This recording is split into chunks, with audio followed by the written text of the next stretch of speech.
ሚሚ ዛሬ የመጣሽበትን ሁኔታ እስቲ ባጭሩ ብታስገልጪልኝ።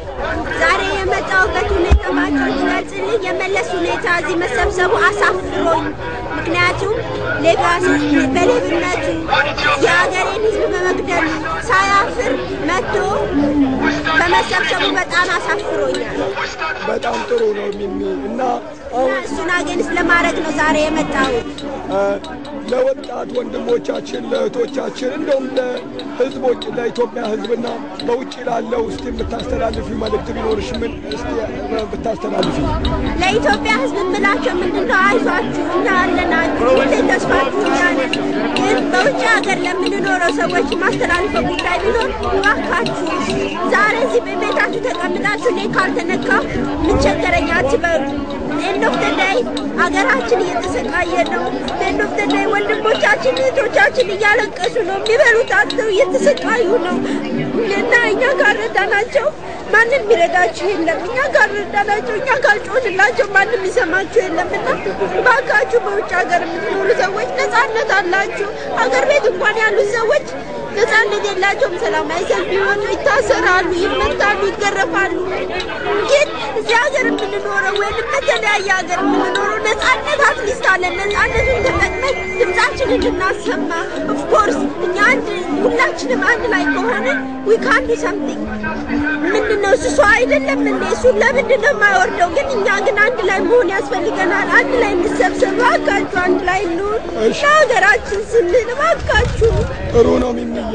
ለመሆኑ እንደው አንቺ ወጣት ገና ወጣት ልጅ ነሽ እና በዚህ ይሄንን በዛሬው ለሰልፍ መተሻል። እስቲ ለወጣት እህቶቻችን ለወጣት ወንድሞቻችን ኢትዮጵያ ውስጥ ወጣቱ በ2005 ሲገደል እህቶቻችን በዚሁ የህዝብ የመረጣቸው መሪዎች አሸንፈው መለስ የገዳዩ ቡድን ህዝባችንን በገደለበት ጊዜ በአብዛኛው ወጣቱና አዛውንት እናቶቻችን ወንድሞቻችን የተገደሉት እና እስቲ የምታስተላልፊው ለወጣቱ አንቺ ለወጣቱ ምን መልእክት አለሽ? አገር ቤት ላለው ውጪ ላለው እና እንደዚህ አይነት ዝግጅቶች ሲደረጉ ምን ማድረግ እንዳለባችሁ እስቲ ባጭሩ። እባካችሁ እንደዚህ አይነት ዝግጅት ሲደረግ ቻንሱን እንጠቀምበት እባካችሁ፣ ስለፈጣሪ ብላችሁ። እንደዚህ አይነት ቻንሱን መቼም አናገኘውም እና ቻንሱ በተገኘ አጋጣሚ እየመጣን አትሊስት ጩኸታችንንም ሆነ ምናችንንም አሰምተን ለ10 ደቂቃም ሆነ ለ15 ደቂቃ መተን ብንካፈል ኢትዮጵያ ሀገራችን ወደፊት ተስፋ አላት ሰላም ለመኖርና እኛ በመንረጥናቸው ዜጋዎች ልትገዛ ከዛም ወዲህ አገሬ እያልን ብንጠራ እንኳን አናፍርም። ጥሩ ነው።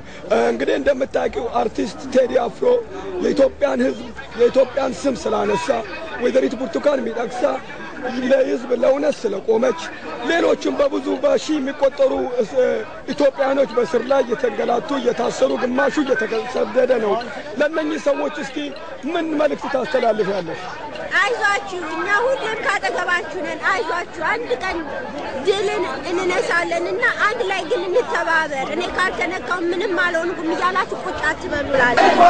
ሆን አንድነት አስከብረን ጠላቶቻችንን አዋርደን የጎሳን ፖለቲካ አክስረን መለያየትን አጥብቀን ተቃውመን የቤተሰቡን ዋጋ አክብረን ታሪክ ቅርሳችንን ጠብቀን